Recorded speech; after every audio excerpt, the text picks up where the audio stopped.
Pulso latino.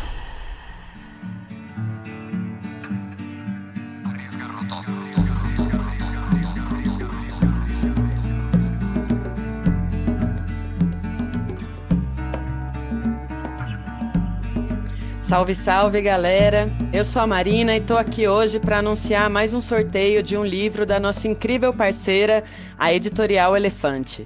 Dessa vez, o Pulso Latino vai presentear um dos nossos ouvintes com o livro O Caliban e a Bruxa, da feminista italiana Silvia Federici. É um livro indispensável para refletir sobre a relação entre o surgimento do capitalismo e a guerra aberta contra as mulheres consideradas bruxas. A autora mostra como destruir o controle dessas mulheres sobre sua própria função reprodutiva foi fundamental para abrir o espaço para o desenvolvimento de um regime patriarcal opressor.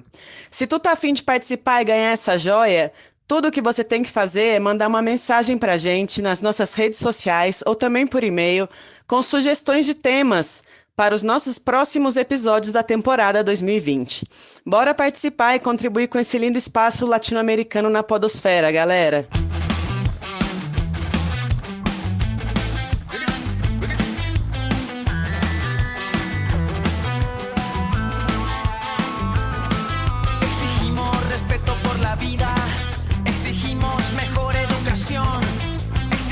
La verdad en las noticias, exigimos toda la información, exigimos que el agua se proteja, porque no hay nada que tenga más valor, exigimos nueva gente en el gobierno y que se acabe tanta corrupción. Colombia vive días de protestas que muchos consideran inéditas, porque hace décadas que no se veía una movilización de esta magnitud en un país marcado por 60 años de conflicto armado con las FARC. Todo empezó con un gran paro nacional y esto no ocurría desde 1977. Y en medio de las marchas masivas, la muerte del estudiante Dylan Cruz por un disparo de la policía se ha convertido en el símbolo de estas movilizaciones.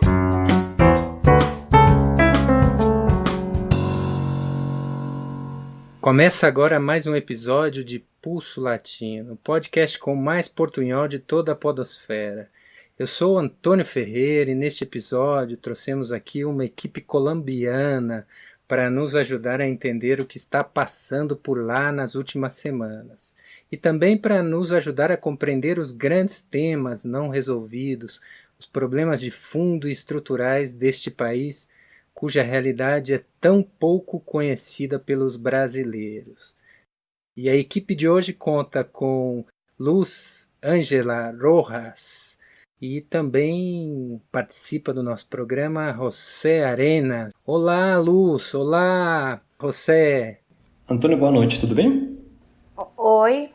Olá, tudo bem? Obrigado por dispor do tempo aí para colaborar com a gente, contar um pouco sobre o que está acontecendo no país de vocês. Vocês podem se apresentar rapidamente? Eu sou Luz Ángela, eu sou antropóloga da Colômbia e eu sou parte do Congresso de los Pueblos, uma organização da Colômbia, tipo um frente aqui no Brasil, que trabalha com diferentes atores políticos, mas também territórios. Então temos jovens, mulheres, direitos humanos, indígenas, e eles também se articulam e se encontram nos territórios. Então a gente tem uma proposta que são mandatos, que são exercícios de autogoverno que procura a proposta de poder popular.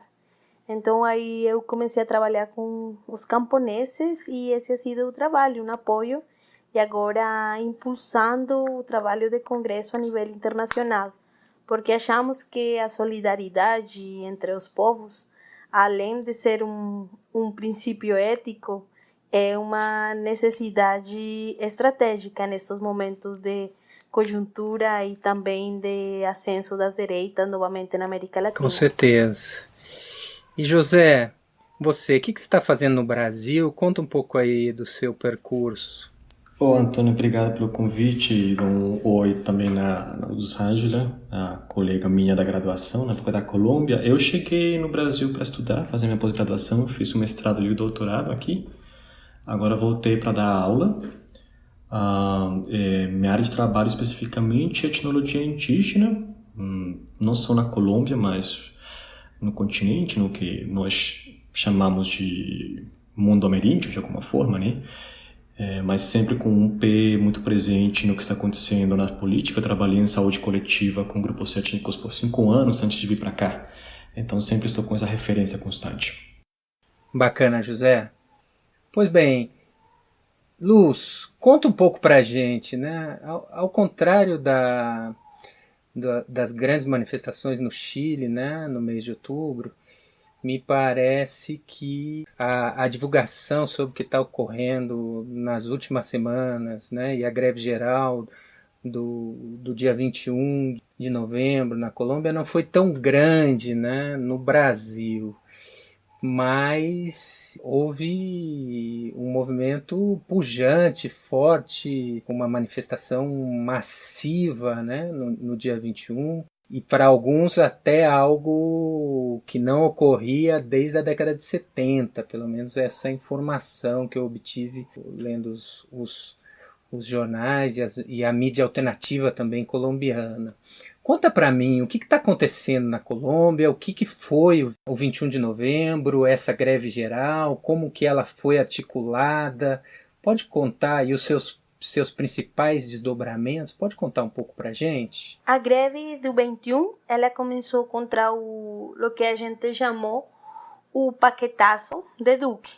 Duque é o presidente atual do país. E o paquetazo, em termos gerais, ele procurava a implementação de diferentes medidas neoliberais, tipo de mais abertura econômica, privatizações, reformas previdenciárias, trabalhistas e tributárias. Isso se expressa em novos impostos, aumento de taxas de serviços públicos, entre outros. Esse contexto geral, que não só se expressa lá na Colômbia, sino também na América Latina, foi o que gerou um primeiro encontro contra o paquetazo de Duque. E juntou um setor da sociedade, que é uma classe também, classe meia, mas que com este tipo de paquetazo fortemente se vai ver afetada, né? E também temos a oposição, a uma esquerda que na Colômbia leva se configurando há pouco tempo, se a gente compara com outros países da América Latina, com o mesmo Brasil. Então, uma esquerda fragmentada, a gente também tem que ser autocrítica, e que vai se configurar como uma oposição que ganhou agora as eleições regionais lá na Colômbia, em alguns sectores, mas que também não se define a si mesma como esquerda, que está naquele debate.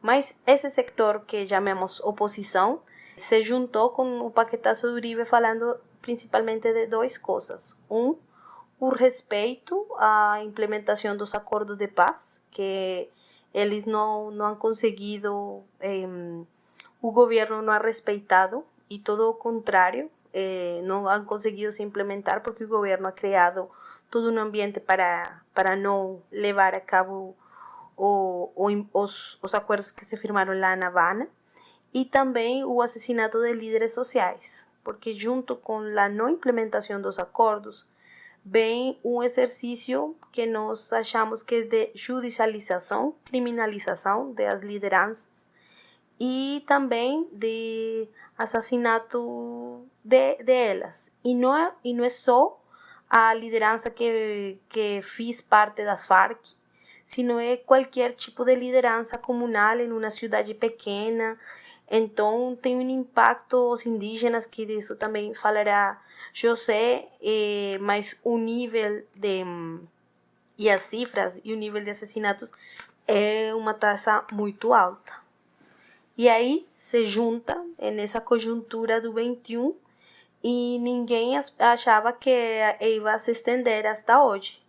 Só que o governo também tem uma atitude de não negociação, de também criar um ambiente de terror. Se implementou o toque de queda, aquele 21, na cidade, no campo, e esse gerou um efeito contrário, gerou uma indignação geralizada na cidadania, que eu achava que isso não tinha por que ocorrer. Então, agora começou tipo um efeito dominó. Se articularam as sindicales as sindicales operárias, os operários e o grêmio também dos professores. E criou muito mais força e já nesse momento tem uns pontos sobre a mesa para a negociação e tem todo um debate com o governo a ver como, tentando criar com ele um exercício de gran conversa nacional, que foi o que se falou. Mas o governo ainda não tem uma postura clara sobre isso. Além da repressão, que ha sido uma constante em todo o paro. José, você, mesmo estando longe, né, com certeza, na condição de cidadão, está aí acompanhando, tentando entender o que está acontecendo no seu país. Certeza. Eu me lembro, por exemplo, de estar na Argentina, quando houve todo esse processo de golpe no Brasil e foi muito duro. Como que você está interpretando esse processo, enfim, as notícias que vêm de amigos, de familiares, a esperança, enfim. Conta um pouco da sua leitura desses últimos dias. Eu acho que isso que está acontecendo neste momento na Colômbia é, primeiro, muito positivo, porque como o Luiz trouxe na fala dela, é um movimento de diferentes setores da Colômbia que muito tempo atrás não estavam juntos, não encontravam pontos de encontro. Então isso de alguma forma, como você também falou, é um pouco sui generis, há muito tempo que não acontecia, né? Eu acho que tem muito a ver também com uma influência ou uma inspiração muito forte com o que está acontecendo no Chile, né? Como sendo aquele laboratório do neoliberalismo, né? Também o que aconteceu no Equador, o que aconteceu na Bolívia, né? Aquelas respostas da população sobre processos de opressão de diferentes formas. É interessante que na Colômbia, neste momento, os indígenas, a Guarda Indígena, que é uma força muito importante dos indígenas de uma região específica, né, do surocidente colombiano, chegaram para dar um segundo ar nesta mobilização que já tem desde o 21, né? Ontem, dia 4, foi uma segunda grande mobilização onde os indígenas, e aparece por primeira vez na Colômbia a primeira linha, né? Que é uma linha de defesa pacífica, tomada do que aconteceu em Hong Kong e também no Chile, começam a aparecer. Mas é interessante que, pelo menos na minha leitura, ainda não está tendo uma interpretação de ser um movimento cultural, eminentemente étnico, de alguma forma. Mesmo quando os indígenas, e especificamente os indígenas daquele surocidente colombiano, são uma das maiores vítimas do conflito armado e do pós-conflito armado. Talvez que está sendo muito mais difícil para eles neste momento, né? Eu acho que um momento em que as diferentes esquerdas na Colômbia, e inclusive pessoas que não se reconhecem como esquerda, mas que fazem parte do que vocês chamam de grande centrão, né? Estão vendo que aquelas promessas da direita que mobilizou Duque sendo tipo o abandeirado do Álvaro Uribe Vélez, o ex-presidente, essas promessas ficaram todas no ar, todas em falso, né? Um dos principais lemas de campanha do presidente Duque era mais salários e menos impostos. E uma das primeiras medidas que ele tomou foi justamente aumentar os impostos e procurar reduzir os salários. Uma das propostas que o Paro conseguiu tombar foi justamente o fato de pagar por horas e de pagar aposentadoria também por horas, né? Então, eu acho muito interessante o fato de que diferentes setores estão se mobilizando, e eu acho que isso tem muito a ver com o que está acontecendo na Latinoamérica como um todo. Eu não sei se Colômbia teria tido a capacidade de criar este movimento plural e de longa duração, sim, Chile não estivesse como está neste momento, se o Equador não tivesse feito o que fez. Eu acho que muito uma questão que está começando a fervezer na América Latina como um todo. Luz. Eu também quisiera, tendo em conta o que propôs José, lembrar que Chile e Colômbia não estavam planejados dentro deste florescimento das lutas sociais. Eu acho que Bolívia já era de esperar, porque foi um accionar da direita boliviana, e Equador também, sabiam que poderia acontecer isso, mas não estava dentro do mapa da geopolítica latino-americana o que está acontecendo em Chile e a Colômbia. Haiti também, não podemos esquecer de Haiti. Então achavam que esse panorama eles já esperavam, como esta grande geopolítica. Mas o que acontece tanto em Chile como em Colômbia desborda as expectativas e é um ar. Eu concordo também com José, que é um ar para a Colômbia saber que tem um Chile, e também é um ar para a América Latina novamente ver a Colômbia em as lutas. E sobre o tema desse encontro com os indígenas que chegaram agora às cidades, olha aí, eles estão no interior da Colômbia, no campo, e eles começam a chegar às cidades, mas não só os indígenas, também os camponeses. Hoje tem uma imagem, uma fotografia muito significativa, e é um camponês com um indígena trocando boné. E falam da floresta ao páramo, Colômbia está articulando suas lutas. Que importante isso. Luz, para o público brasileiro que não conhece, por exemplo, o Duque, que não tem informações, como poderia descrever rapidamente quem que é o Duque, da onde que ele vem, qual a relação que ele tem com o uribismo, e contar um pouco também do que aconteceu, digamos, nesse pré-mobilização do dia 21, a questão muito cara também e que se relaciona aí ao conflito armado, bombardeio que gerou um assassinato de crianças, né? E depois o governo de forma totalmente indiferente ao fato. Pode contar um pouco dessas duas coisas para os nossos ouvintes? Então, eu acho que aí também vou falar, José, porque a figura de Duque é para mim a continuidade e profundização da direita na Colômbia e do neoliberalismo. E é por um vínculo muito forte com Álvaro Uribe Vélez, já um ex-presidente, que é reconhecido por uma atitude guerrerista contra as guerrilhas e por ter mão dura, mão forte contra o povo. Seria uma síntese de lo que foi seu governo. E volta novamente na cabeça de Duque, mas aí é importante refletir que Santos fez a paz, para mim é a única coisa boa que ele fez, construir com as Farc um processo de paz que é reconhecido mundialmente por ser um processo muito bem feito, mas não tem nenhuma implementação. Mas esse esforço é apagado por Duque e um sector da direita na Colômbia.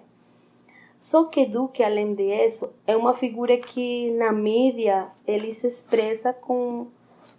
não tem aquela boa recepção. A gente poderia falar que a mídia não ajuda muito a ele, e ele também tem como uma estratégia, e tem agora também analistas que falam isso, que temos presidentes que procuram isso, ser palhaços na meia, para depois... Claro, nos meios de comunicação. Nos meios de comunicação, sim, para depois eles, detrás, nas costas, fazer todo o plano. E aí está Duque e também está Bolsonaro.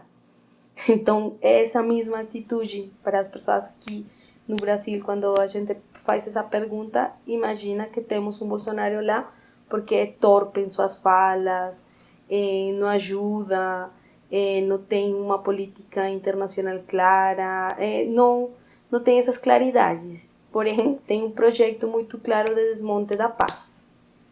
Muitos agora falam que há uma guerra híbrida, que tem muitos frentes, e acho que Colômbia é uma expressão de disso, porque junto com o problema do narcotráfico, tem uma classe política de direita que tem uma aliança clara com o narcotráfico, tem os paramilitares, que no governo de Uribe eles, entre aspas, se desmobilizaram, e depois agora surgem e ninguém dá razão alguma. É um governo que tem incapacidade e fala de aliança que tem entre esses três atores e tem que juntar as forças armadas.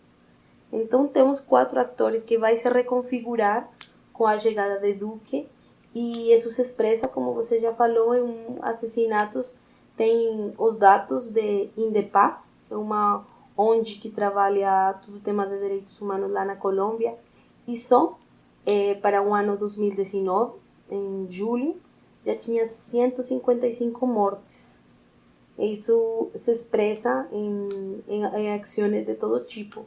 E umas forças militares que aproveitaram o rearme das Farc para começar a fazer novamente bombardeios, que foi o tema das crianças. Umas crianças de 7 ou 8 anos que foram recrutadas à força por as Farc. E o Estado achou legítimo bombardear a elas. E isto também foi tipo a gota que encheu o copo. E começou também todo o tema de direitos humanos, que historicamente é uma reivindicação lá na Colômbia. Bom, a gente está vivendo no Brasil todo esse horror que foi na noite de domingo, a operação policial, que resultou numa verdadeira chacina em Paraisópolis, né? Parece que Brasil e Colômbia tem isso que é terrível, horrível, parecido, que se expressa numa violência brutal, né, do Estado e dos atores paramilitares. A gente aqui também estamos com os nossos paramilitares no poder, no Palácio do Planalto, nossos milicianos, terrível. Agora, acho que eu queria que, não sei se o José ou você, Luz, nos complementasse um pouco nesse caso específico das manifestações. Houve, digamos, uma guerra midiática, uma guerra de versões. Me parece que o governo Duque também buscou, olhando para o processo no Chile, se adiantar algumas situações que ocorreram no Chile, uma luta por versões da realidade nas redes sociais. Acho que seria legal se vocês comentassem um pouco da impressão que vocês tiveram desse processo, né? Criando, né? Obviamente houve, pelas imagens se nota que houve no dia 21, que houve situações de violência, mas ao que parece se buscou já de antemão criar um clima de pânico e também já houve um processo de organização civil por parte de setores do comércio, inclusive com coletes amarelos parecidos ao da França, no intuito de conter os manifestantes, né? Me corrijam se, enfim, isso é o que dentro das minhas possibilidades estou tentando acompanhar aqui pelas redes. E, por outro lado, também a atuação do Esquadrão Antidistúrbios, né? O caso do Dylan, que eu acho que eu queria que vocês comentassem, né? O assassinato do Dylan.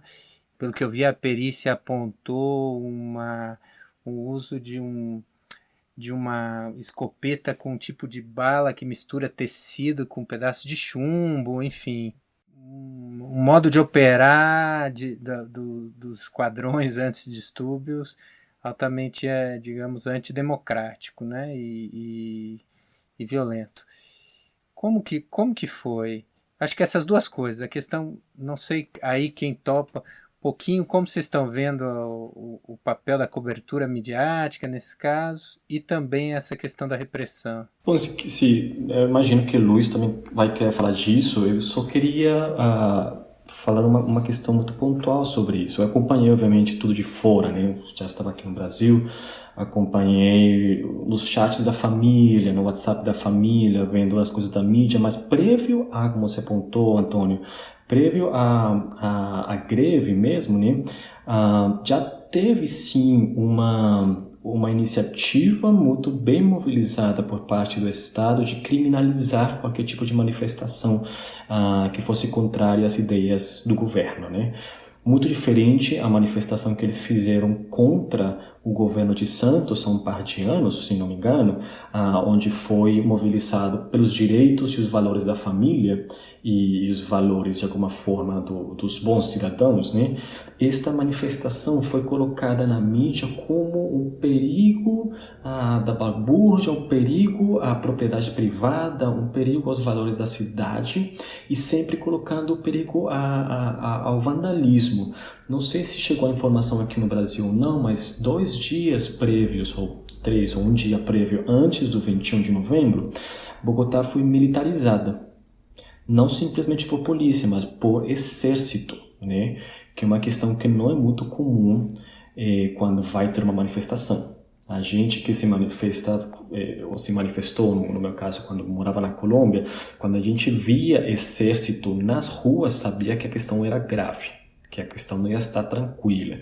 Então, sim, houve todo um clima que criou pânico nas pessoas, que estavam em dúvida se apoiar ou não a manifestação, e muito mais pânico nas pessoas que estavam contra a manifestação. E o que mais foi mobilizado foi o perigo a perder a propriedade privada, mobilizado justamente com aquele falso imaginário do comunismo, do castrochavismo, sendo o grande fantasma que ameaça a Colômbia, né? Então, houve uma mobilização de mensagens falando que um grupo de pessoas armadas estavam tentando ingressar nos condomínios de Bogotá e de outras cidades e que estavam destruindo tudo e que as pessoas iam perder suas propriedades. E colocaram na mídia, 2 ou 3 vídeos, às vezes relacionados, às vezes não relacionados com esse impasse, né? Mas o que mobilizou foi um pânico absurdo das pessoas sentirem que estavam sendo agredidas no mais íntimo, no mais próprio que teriam, que seria a propriedade privada, a sua casa e a sua família. Que eu acho que é isso que ativa aquele medo falso a um suposto comunismo, né? Então teve sim esse processo, inclusive o prefeito de Bogotá, que está alinhado a uma corrente de direita muito claramente, ele teve que sair na mídia e falar: gente, está sendo criado pânico, calma aí, não está acontecendo tudo isso que estão falando. Ele teve que reconhecer isso. Porém, esse reconhecimento público não teve as implicações esperadas, o que a gente esperaria, né, de acalmar os ânimos das pessoas que estavam se sentindo atropeladas. Pelo contrário, eu acho que isso talvez é uma característica dos fake news, é o fato de não importa o que é verdade, o que me importa é o que me convém acreditar. Então, tanto faz se o prefeito falou que era pânico ou não, as pessoas ficaram com a ideia de que estavam sendo atacadas por venezuelanos, né? Porque se vocês sabem que Bogotá e Colômbia é um dos maiores receptores de imigrantes venezuelanos, né? Nesse momento. Então, eles ocuparam o lugar dos vândalos castrochavistas que vinham a atacar a propriedade privada. Então, teve isso, sim. No Chile também, os venezuelanos, todas, enfim, Bolsonaro usa isso como argumento. Acho que na época das eleições no Brasil, eu sempre mandava uns vídeos, tanto do Trump como do próprio Duque, para colegas bolsonaristas, bolsominions, para mostrar: olha, eles estão falando a mesma coisa, buscando com o mesmo método criar um clima de pânico. Não é possível que vocês estão acreditando nisso, que a culpa de tudo que acontece no mundo é dos venezuelanos. Não pode ser, né? É terrível. Luz. Eu queria acrescentar que isso também aqui no Brasil, eu comecei a escutar esta perspectiva de guerra híbrida. E eu acho que é um importante enfoque de análise, porque vai falar disso, que a gente tem uma teoria do pânico, que além de começar com a força pública nas ruas, como falou José, e com o toque de recolher, elas se expressam nas redes sociais para criar caos e eles aproveitam tudo isso. Então, e depois, algo que eu acho que é muito significativo foi como as pessoas se auto-organizam nos bairros. Minha família mora em um bairro popular lá da Bogotá e me falava, a gente se tinha que organizar porque tinha medo e depois a gente achava que não só eram venezuelanos, sino que também a polícia, mas a gente se auto-organiza e começam com os panelaços, que se bem aqui no Brasil mais expressa, é uma expressão mais da direita, lá na Colômbia foi apropriada por a população em geral, que tipo, sua resposta frente ao toque de recolher era fazer panelaços desde sua casa. Algumas pessoas já mais corajosas saíam na rua, mas a maioria fazia desde sua casa, e aí foi quando o prefeito tem que aceitar e mudar esse momento de teoria do pânico. Porque quando eu perguntava, as ruas das principais cidades tinham militares, como falou José, mas quando a gente pesquisava o que acontecia no interior, perguntava para os camponeses, eles falavam, está muito tranquilo. E na Colômbia normalmente é o contrário. Só a milícia chega nas cidades quando o interior já tem muita milícia, muita militares também, desculpa aí, para não gerar confusão, porque aqui milícia é outra coisa. Então, além de toda a preocupação que eles tinham, falavam, no interior, no campo, está tranquilo, só tem militares nas cidades, porque era criar essa perspectiva do pânico. E frente ao SMAT, o SMAT é aqui no Brasil o caveirão, a BOP que chamam, e é conhecido na toda a América Latina e desafortunadamente o SMAT foi quem fez a formação militar em Rio de Janeiro. Então, por isso é bem reconhecido também. E eles han chegado a um momento em que está no debate, agora na mesa, se vai ser desmontado ou não o SMAT, porque eles já são reconhecidos por uso não convencional das armas de dispersão das manifestações. E eles já aceitaram, e Dylan, um menino de 18 anos, que estava na greve e que foi ferido por essa arma não convencional, que já aceitou medicina legal, ele é um dos muitos casos que tem. Aquela reivindicação que agora faz no Chile, de os líderes e os manifestantes que têm só um olho, é uma coisa já muito conhecida na Colômbia, que não é uma novidade, que já as pessoas naturalizam que isso não está bem, né? Então a brutalidade que faz o SMAT é reconhecida e novamente fica no olho de furacão, se vai desmontar ou não, porque também é uma reivindicação frente a direito à protesta. A Guarda Indígena, que é uma forma de autodefensa que tem os indígenas, ela se propôs para cuidar as manifestações, porque elas têm também um respeito de muitos sectores que se mobilizam, e criou agora um novo grupo que chama Primeira Linha, que também tem essa perspectiva de autodefesa frente ao SMAT e não provocação.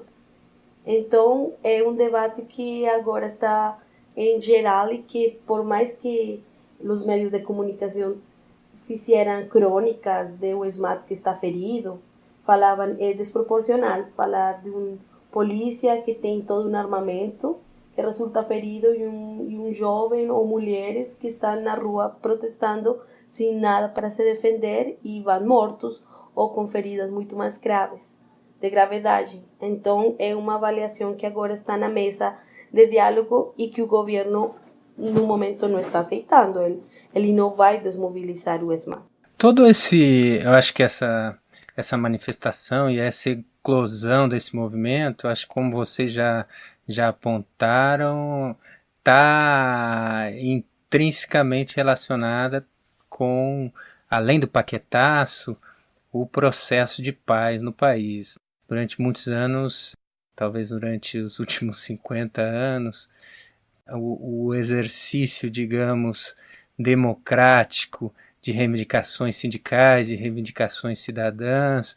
Tudo isso foi muito, muito dificultado, difícil, por esse mecanismo de identificar da direita e do Estado, identificar qualquer ativista, qualquer membro de movimento social, militante, que não fosse alinhado, né, digamos, aos interesses do governo, a um intelectual das Farc, um intelectual da guerrilha, um guerrilheiro. Para a gente entender esse processo, a gente tem que ir mais a fundo, né? Tanto entender o conflito armado, que é uma das coisas que a gente vai discutir hoje, mas também antes tentar entender um pouco mais da sociedade colombiana e dos seus grandes conflitos, né? E para isso a ideia é a gente conversar primeiro um pouco sobre os indígenas, sobre os diversos grupos étnicos, as formas de organização, os conflitos territoriais, e depois um pouco também, né, sobre o campesinato, sobre os afros colombianos, para a gente ir montando um pouco desse retrato e dos grandes conflitos que marcam a história recente desse país. Então, José, podemos começar contigo? Você podia contar um pouco de quem são os povos indígenas da Colômbia, onde estão, um pouco da diversidade étnica e dos grandes conflitos, né? Sei que eu estou pedindo algo quase impossível para alguns minutos, mas esse é só o primeiro programa sobre a Colômbia. Certamente no futuro a gente vai fazer um programa específico, né? Mas a gente tem que começar por algum lado. Claro, Antônio, beleza. Eu só queria fazer uma precisão antes, não a você, mas uma ideia que é muito frequente, inclusive na Colômbia, e que durante o processo de paz foi falado, né? Aquela ideia da violência na Colômbia sendo dos últimos 50 anos. Porque isso relaciona muito diretamente o problema, como sim, né? Tipo, a ideia que traz isso, o problema eram as Farc. Claro, obviamente, foram um ator muito marcante na vida social colombiana, mas a violência colombiana ela vem desde a origem do Estado Nacional. Eu sempre brinco falando que a gente a gente ganhou a independência na guerra e desde aí a gente nunca parou de brigar, né? Eu assumo qualquer responsabilidade por imprecisões históricas, mas quando a gente vai muito mais atrás, a gente vai nos anos 20, a gente vai finais do século XIX, a gente vê que este tipo de violência era frequente, era corriqueira no interior do país, né? A gente é um país bipartidista, ou era um país bipartidista, e eram os que pertenciam a um partido brigavam com o outro. Então, só para deixar isso, me parece uma questão que eu acho importante, que eu sei que a Luiz pode falar muito mais disso, mas eu só queria falar esse negócio, né? A violência na Colômbia vai muito além dos últimos 50 anos. Agora, sobre os indígenas, Antônio, um panorama assim rápido para os ouvintes brasileiros, né? Segundo o último censo do 2018, a gente tem quase 2 milhões de grupos de pessoas pertencentes a grupos indígenas, né? Isso equivale aproximadamente ao 4,5, 4,4 da população colombiana, e temos uma presença de 119 grupos indígenas no total do território nacional, né? Tem alguns departamentos ou estados, como são chamados no Brasil, né, que tem uma maior presença, principalmente são os estados daquela região circundante da Amazônia, obviamente, mas onde tem mais presença indígena, não proporcional, mas quantidade bruta, na Península da Guajira, que é o norte colombiano, na divisa com a Venezuela, lá onde tem a maior concentração de indígenas, e a gente poderia falar que comunidades indígenas tem em todo o território nacional, na Colômbia, né? Não só nas regiões rurais, mas também tem na cidade.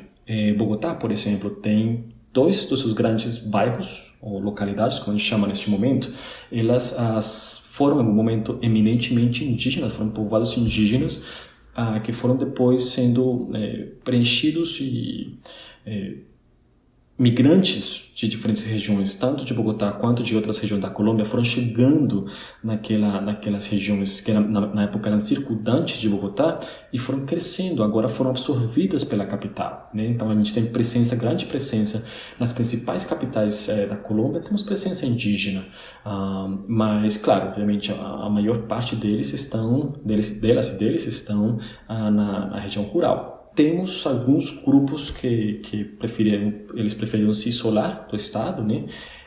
Mas não são tantos quanto tem no Brasil.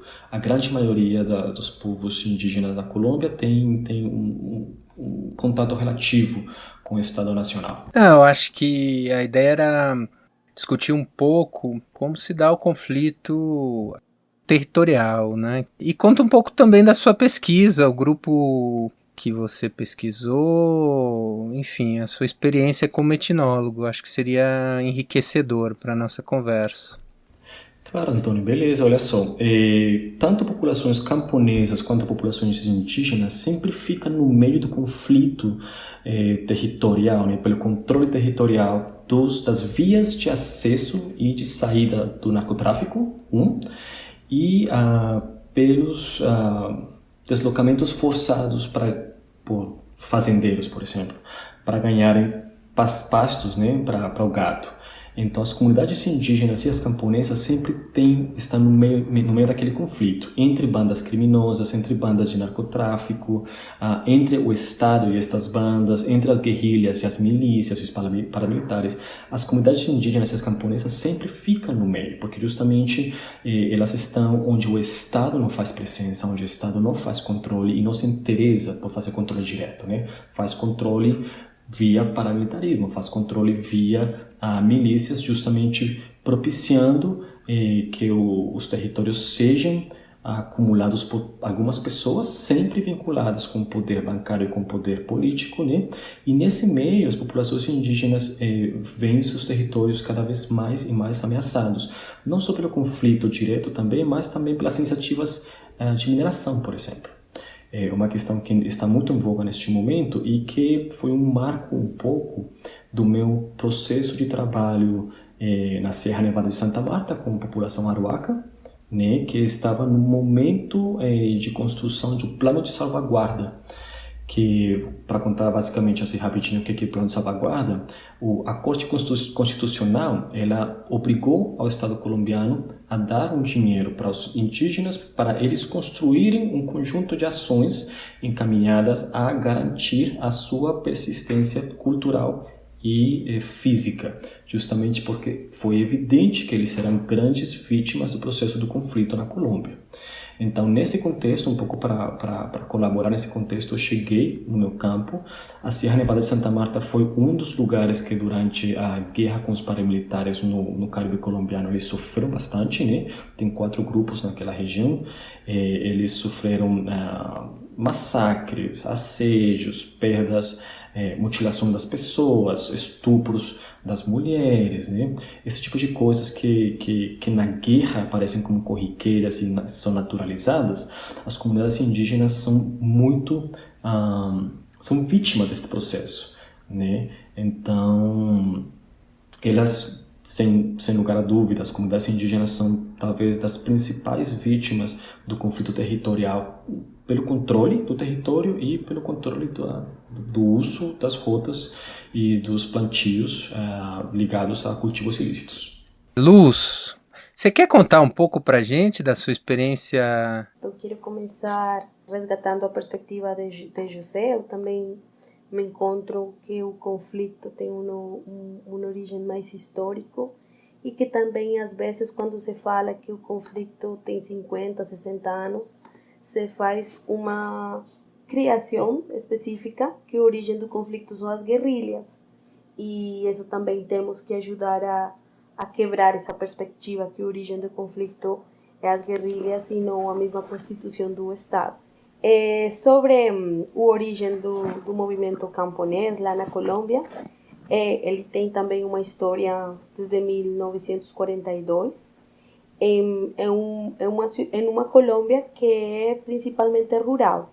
já depois vamos a refletir e voltar sobre esse ponto, mas desde 1942, com confederações, com ligas camponesas também, com sindicatos operários e rurais, se começou a configurar o que depois chegaria a ANUC, que é a Associação Nacional de Usuários Camponeses.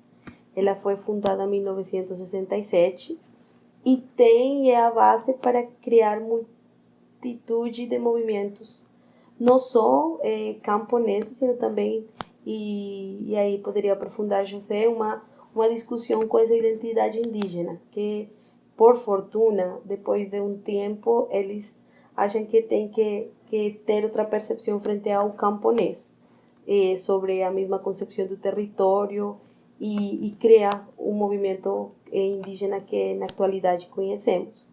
Mas na atualidade temos dois movimentos camponeses muito fortes, dois grupos que encontram, um é FENSUAGRO e outro que é mais sindical, e outro é o Coordenador Nacional Agrário, que tem a partir mais de redes de camponeses.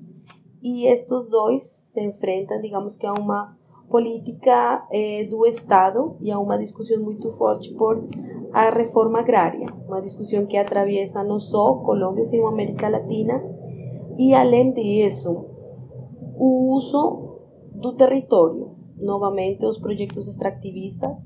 Lá na Colômbia poderíamos falar de 3 iniciativas socioeconômicas que não só afetam os camponeses, também os indígenas, as comunidades quilombolas, que são o uso do fraturamento hidráulico, conhecido como fracking, para a extração do petróleo e gás, e a promoção de megaprojetos de mineração. Então, essas 2 iniciativas principalmente são agora as que têm em disputa frente ao tema de uso das terras por parte dos camponeses, junto com o agronegócio, que lá na Colômbia se expressa em cultivo, nossa, aí vai mais espanhol, de palma de cera, não sei bem como seria a tradução. É palma africana, planta, né? Também isso, é conhecido, isso. palma Obrigada. africana. Sim. Então, sim, palma africana, desculpa aí. Então, essa discussão com os camponeses tem uma primeira expressão nos acordos de paz, que procuraram reforma agrária e uma proposta de desenvolvimento dos territórios. Também é importante reconhecer que naquela discussão sobre o campo lá na Colômbia faltaram muitos atores para aqueles acordos de paz. E se bem a gente sabe que tem que lutar por os acordos de paz, sabe que não é o único enfoque da luta, porque ni todas as guerrilhas estiveram nos acordos de paz, ni todos os sectores camponeses se encontraram nisso. E esta perspectiva agora vai se profundizar, porque na atualidade, também tendo em conta o censo agrário de 2015, tem um esvaziamento do campo por todo o que foi o efeito dos grupos paramilitares e também o pouco investimento que faz o governo no campo. Então, se está falando que só agora, para 2015, o 26,6% da população colombiana vive em áreas rurais, em um país que é majoritariamente rural, e das quais 45,6% vivem embaixo da linha da pobreza, porque não tem investimento em infraestrutura vial, porque as políticas públicas não permitem uma integração territorial e a gente é uma realidade, tem comunidades que permanecem isoladas. Então, essa desigualdade e essa expressão desse panorama rural vai determinar também as lutas que faz os camponeses frente a projetos coletivos de resistência, como a zona de reserva camponesa, a zona de desenvolvimento agroalimentar, que são projetos também que vão não só uma reivindicação frente à distribuição da terra, sino a ter projetos de vida digna, planos da vida frente aos planos de desenvolvimento que fala o Estado, as comunidades começaram a fazer planos de vida. E também é importante que esta perspectiva surge de um diálogo com a concepção que tem do território os indígenas. Não é só uma procura que han feito os camponeses, sino também revalorizaram todo este tema da terra e a agroecologia. Está dando toda uma virada que o desenvolvimento também tem que reconhecer uma autossustentabilidade e um tema ambiental que sempre ha sido muito forte lá na Colômbia, como é todo o tema da mega mineração. A gente tinha uma outra convidada, Isabel Naranjo, que ao final não, né, por problemas técnicos não pôde participar, e ela ia tratar um pouco da questão dos afrocolombianos. Eu não sei se vocês se animam a contar um pouco a questão dos palenques, talvez de como que se dá essa distribuição pelo território. Acho que a questão do Pacífico também, um pouco das lutas territoriais, ainda que não seja o objeto específico de pesquisa de vocês. Não sei se José... Bom, de fato, assim, não é minha grande área de pesquisa, mas tanto Luiz como eu conhecemos um pouco o panorama geral, né?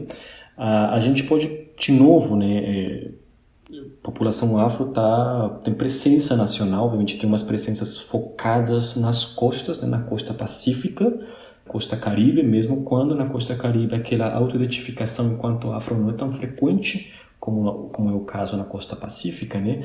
Mas existe a população afro da costa pacífica, talvez tenha sido uma das populações muito mais golpeadas, afetadas pelo narcotráfico, pela violência rural e urbana, por exemplo, no caso de Buenaventura, né?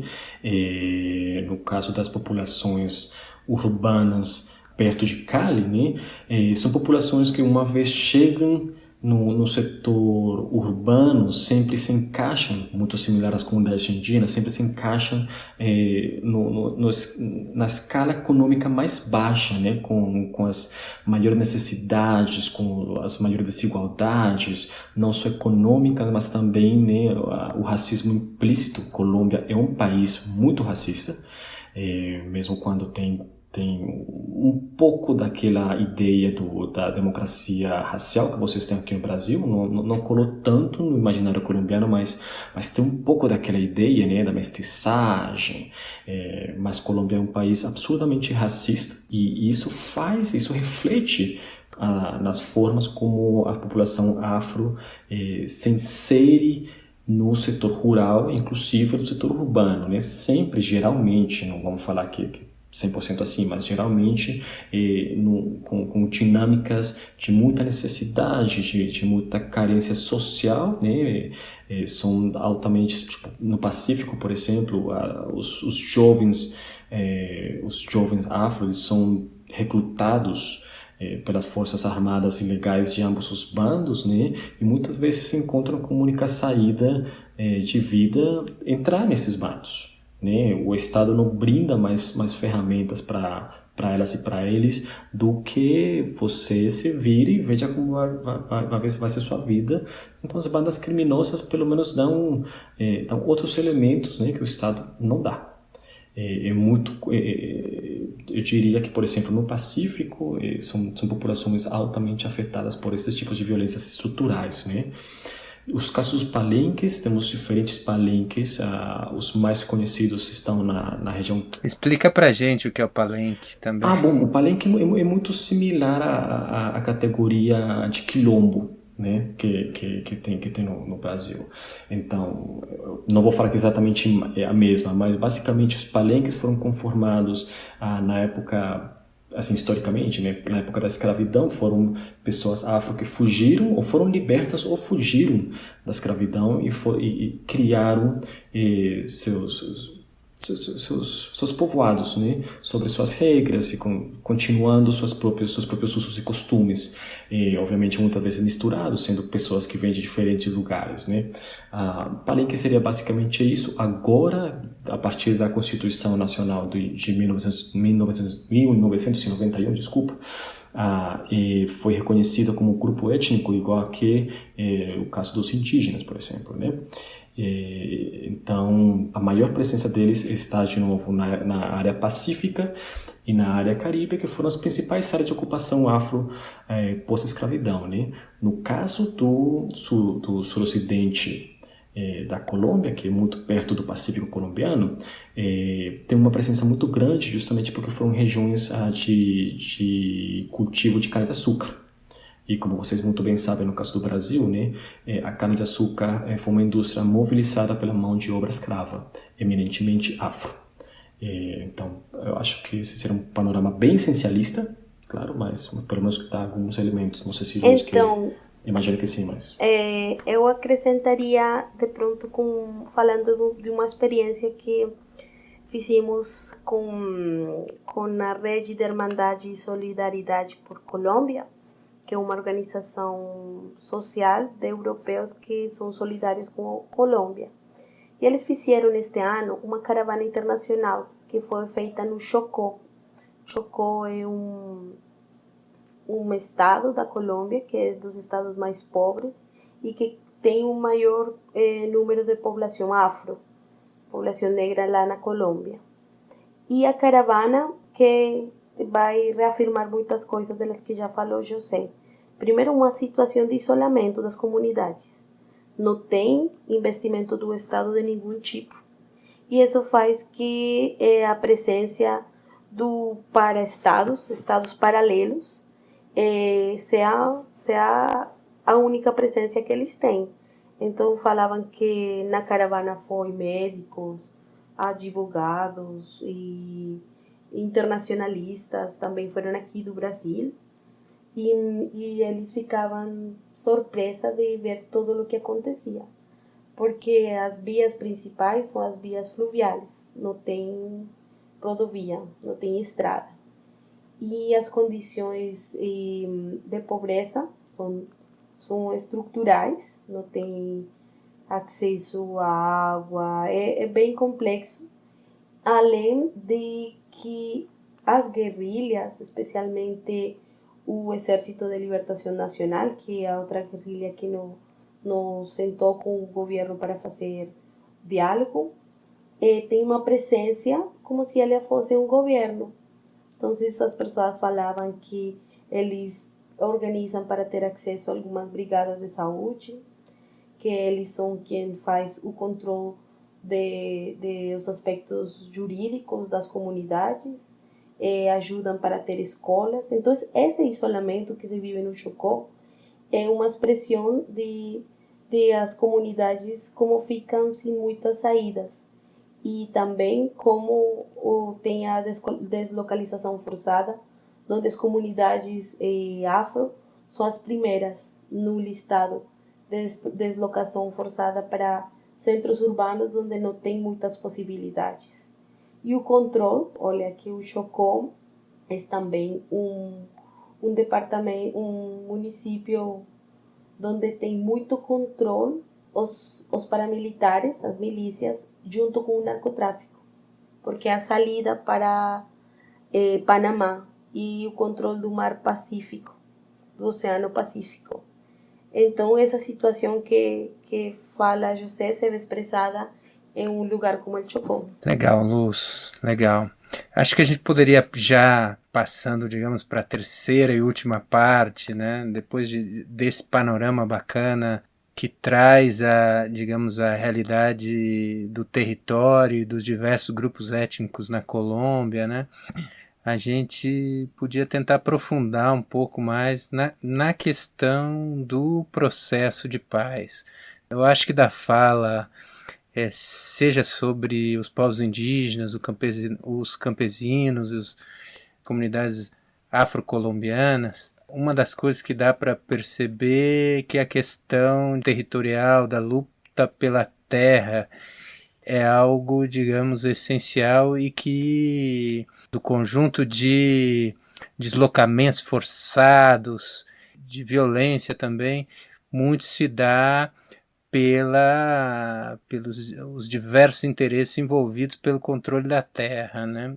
E que fazem que o o campesino, o indígena, o afro-colombiano seja o último da cadeia, seja os interesses relacionados ao narcotráfico, seja as diversas formas de extrativismo, do modelo do agronegócio, da indústria madeireira, da mineração, da extração petrolífera através do sistema de fracking, tudo isso, né, muitas vezes exercido de forma ilegal e amparado pelos paramilitares com a conivência do Estado e com esses setores na linha de guerra. Então eu acho que era interessante que vocês narrassem um pouquinho como vocês viveram essa questão do plebiscito pela paz, qual que é o significado de se construir, digamos, um espaço de ação democrática e de possibilitar que essas lutas territoriais elas possam se dar, né, num outro patamar, sem a brutalidade das armas, sem que os salários sejam impostos, na verdade, pelos paramilitares. Eu queria que vocês contassem um pouco como vocês viveram isso, a história do plebiscito de 2016, a derrota, como que também teve uma polarização muito grande, né, na sociedade, com uma tentativa de desqualificar esse processo de paz.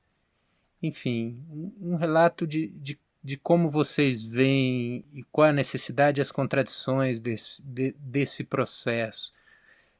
Pode ser? Quem começa? Então, eu acho que essa assinatura do Acordo de Paz é um momento que toda Colômbia precisava e esperava. Foi a melhor, eu já falei, foi o melhor acordo que han feito a nível mundial. Porém, gerou uma polarização muito forte lá na Colômbia. Primeiro porque no processo do acordo com as Farc, foi no final, e essa é uma avaliação que a gente faz agora, foi um processo não de acordo, sino de desmilitarização. E isso não foi o início nem a perspectiva que tinha naquele momento o processo. E dois, porque fechou a possibilidade de ter um diálogo com o Exército de Libertação Nacional, que é a segunda guerrilha. Mas naquele momento, no 2016, essa firma do acordo gerou uma mudança no cenário político e eleitoral. Primeiro, com aquela polarização que eu já estava falando, entre aqueles que apoiavam ou não o acordo. E essa polarização se expressa em que era quem estavam de acordo com a paz ou em contra, que é muito forte, ou seja, estar em contra da paz é algo que às vezes gerava muito ruído na cabeça internacional e também para nós como colombianos. Mas também aí temos que falar o que foi o papel dos meios da comunicação, que não geraram uma pedagogia da paz, que o investimento para dar uma explicação de que eram os acordos, e isso não se criou. E temos o plebiscito, que foi naquele momento, 2016, que obrigou a modificar o acordo original, porque ganhou quienes estavam em contra do plebiscito pela paz. E essas alterações estão ratificadas posteriormente por o Congresso. Então o acordo inicial já não é nenhum 60%. 2 anos depois, quando já o acordo está em pleno processo de implementação, chegam as eleições presidenciais, com Iván Duque, que a gente já falou, que é essa coalição uribista e a expressão novamente do uribismo, que a fala dele e o discurso é uma saída militarista e repressiva, novamente. E isso triunfou. Então, é um cenário que eu tenho que aceitar que para mim foi difícil, foi de derrota, mas também que é importante reconhecer isso, um candidato progressista, para não falar de esquerda, porque também, como José falava, e eu, lá na Colômbia ainda está em configuração e não sempre se expressam desde essa perspectiva de esquerda. Um candidato progressista chegou em segundo turno e isso desafiou o poder da direita, que lá na Colômbia nunca havia chegado um candidato a ter um importante peso eleitoral.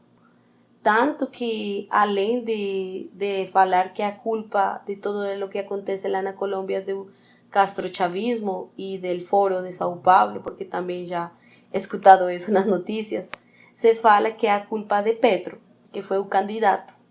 Então, que todo o que acontece no mundo lá na Colômbia, as manifestações, é Petro que é aquele candidato progressista. E isso confirma uma hipótese que nós, como movimentos sociais, falamos que tem desejo de mudança de um segmento da população, porém, esse desejo de mudança precisa de um maior diálogo e participação das comunidades. Fazer um processo de diálogo e negociação sem todas as comunidades, achávamos nós que o Estado fez intencionalmente, sabe?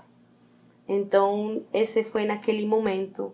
E agora, no 2019, na metade de um governo presidencial de direita, essas eleições municipais e departamentais que eu já falava, é uma ruptura também, porque nas principais cidades, novamente, chegam sectores independentes, umas novas configurações, além dos partidos tradicionais, e com tendências bem progressistas e convencidas da paz democrática. Então, esse é o cenário que atualmente nós vivimos. José. Bom, eu começaria retomando uma coisa que o Luiz trouxe, que eu acho que é fundamental, que seria o lugar, talvez simbólico, não só prático, não vou falar em contraposição ao prático, mas além do prático, o lugar simbólico do acordo de paz com as Farc, né? E nisso eu quero fazer uma diferença, uma especificação muito pontual, e é o fato de que o acordo era com as Farc, como o Luiz falou perfeitamente, não deu cabida a outras guerrilhas, né? Mas sendo gerações e gerações vivendo naquela guerra, né? Uma guerra civil que o Estado nunca quis aceitar, né? É um momento fundamental em que um presidente de direita, porque Santos, né, não pode ser pensado como ninguém nem de centro nem de esquerda, mas ele entende a necessidade democrática de criar um acordo.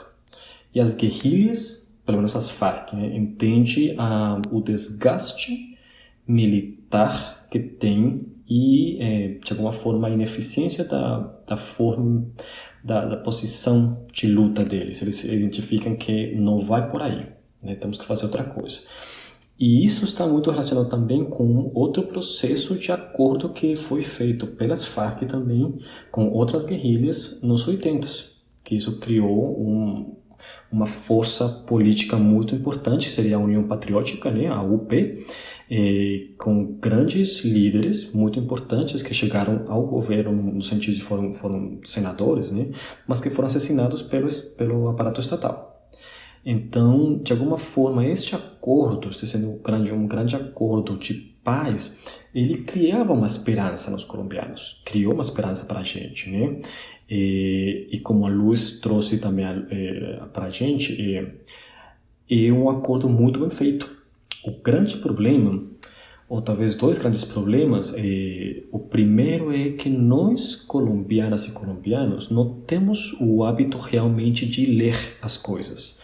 Nós estamos muito acostumados a nos informar a partir do que outros dizem sobre uma coisa. E esses outros geralmente são a mídia, né? A mídia teve um lugar fundamental na criminalização e também na satanização dos atores do pós-conflito e do acordo em si mesmo, né? Foi falado constantemente que o acordo estava gerando impunidade. Quando você lê o acordo, estava especificamente falando, por exemplo, que crimes de lesa humanidade não seriam amnistiados, né? Não sei se vocês têm a palavra amnistia, mas não seriam amnistiados. Tinha outros crimes de caráter político que seriam anistiados, mas crimes de lesa humanidade, tipo massacres, assassinatos, estupros, esse tipo de coisas não teriam anistia. Porém, a maioria de pessoas não leram o acordo. Ficaram simplesmente com o que a mídia foi falando, né? E numa jogada um pouco, talvez, não sei como chamar, mas uma jogada um pouco teatral dos Santos, talvez o plebiscito não era obrigatório, né? Ele podia perfeitamente falar que o acordo estava feito por outra via, mas eu imagino que ele queria colocar o plebiscito como uma forma democrática de mostrar para a Colômbia que os colombianos e os colombianos queriam um acordo. E nesse processo a mídia criou uma outra ideia na cabeça das pessoas, né? Essa ideia de que aqueles que são um problema, né? Justamente isso de assumir que a guerra tem 50 anos, por lo tanto, o problema da guerra é as guerrilhas e as Farc. Então, como vai ser que eles vão ser perdoados se eles são o problema da Colômbia, né? Segundo aquela ideia que a mídia vendeu? E se eles são o problema da Colômbia, não é possível que vão ser perdoados que vão entrar na política. Isso não pode ser permitido. Então, isso foi o que foi mobilizado pela mídia e pela política da direita, né? Então, é muito problemático ver que nós ficamos fazendo um papelão, não só dentro do país, mas numa perspectiva internacional, né? Tipo, ninguém vendo de fora pode entender por que a Colômbia diz não, a gente não quer paz. Não tem motivo, né? Mas grande parte foi justamente um processo de desinformação sobre o processo de paz, um processo de satanização do processo e dos atores no processo, né? E uma ideia de um pós-conflito apocalíptico. Agora, eu concordo com Luiz sobre a riqueza e o poder do acordo enquanto tratado de acordo. O grande problema não está no acordo, mas está no processo de levar ele a sério e de fazer ele ação. Num país que não tem dinheiro extra para isso, num país intolerante, num país que marca a tua posição de ex-guerrilheiro, ex-paramilitar e que não aceita a reincorporação social destas pessoas, desses atores armados, no dia a dia. Se as pessoas querem que eles voltem para a sociedade, voltam, mas voltam lá longe de mim. Então, todo esse processo, eu acho que a reeducação social sobre como compreender, perdoar, entender e a necessidade de ir para frente juntos, esse processo a Colômbia não tem feito. E acho que aí, entre outros motivos, mas acho que aí está grande parte do problema da aplicação e da posta em marcha do processo de paz. Claro, né? Não dá para fazer um processo de paz e uma parte deixa as armas e posteriormente é assassinada, né? Não rola. Bom, eu acho que a gente já tem um largo programa, né? Acho que a gente já pode ir encerrando. Queria ver com vocês, agradecer muito a participação de vocês, dizer que o Pulso Latino está com a iniciativa de ir criando essas pontes, né? Já que no Brasil, infelizmente, ainda se conhece muito pouco da realidade latino-americana, e num momento como esse que a gente está vivendo, de avanço da direita, enfim, retrocessos dos elementos mais básicos da democracia, né? Conhecer as histórias de lutas, os processos históricos, os conflitos dos nossos países hermanos, né? Acho que é essencial. Uma das razões das nossas derrotas, me parece que é esse isolamento e a incapacidade de se compreender como América Latina. Então agradeço muito esse depoimento sobre a realidade da Colômbia. Já convido para que vocês colaborem com o Pulso Latino, nos mandem informações sobre os próximos acontecimentos, porque com certeza todo esse processo que teve sua eclosão com a greve do 21 de novembro segue não está resolvido, né? E serão novos desdobramentos, quem sabe também para novos episódios. Agradeço e gostaria de saber se vocês têm alguma alguma consideração final, alguma observação? Microfone aberto aí. Luz. Eu queria também lembrar que Colômbia e a guerra, que o conflito armado interno que vivimos lá na Colômbia, é funcional também para muitos interesses, porque Colômbia vai se tornar um agente chave nessa disputa geopolítica regional. E isso se expressa na relação que agora tem com a Venezuela, com a República Bolivariana de Venezuela, e também o interesse por desestabilizar qualquer outro projeto que seja emancipatório na região. Então, é lembrar isso, que é bem importante ter estas possibilidades de debater, de falar, porque assim a gente vai tendo todas as fichas do quebra-cabeças, de como se articula este projeto também de controle, e como Colômbia, desde o Plano Colômbia, vai fortalecer toda uma perspectiva no interior de América do Sul. Então era também como ter essa perspectiva. E muito agradeço o convite, em verdade. Também eu fico muito grata de me encontrar com José agora aqui, fazendo uma análise da Colômbia, compartilhando nossas perspectivas e também nossas vivências. E em verdade, sejam estes espaços mais construídos entre todos lá, aqui na nossa América, lembrando a José Martí, né? Porque às vezes precisamos quebrar as fronteiras do linguagem para reconhecer essa solidariedade e leitura comum que temos como nossa América. José?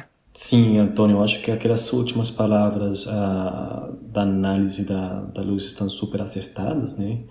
E eu acho também que é importante esse tipo de discussões em português. Eu brinco com meus amigos e amigos brasileiros do Brasil, né? Digo que a América Latina é aquele grande país hispano-falante que está de costas para o Brasil, né? Porque o Brasil parece que sempre as costas da América Latina e na frente a referência está a Europa e Estados Unidos, né? O Brasil pouco sabe da América Latina, frequentemente Colômbia e Bolívia são corriqueiramente confundidos, né?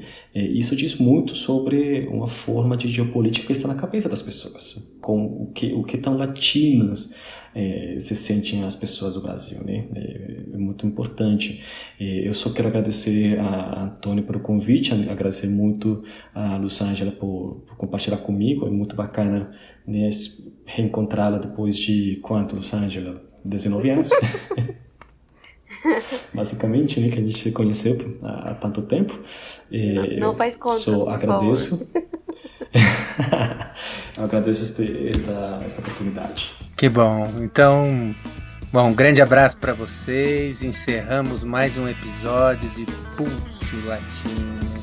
E até o próximo episódio. Abraços.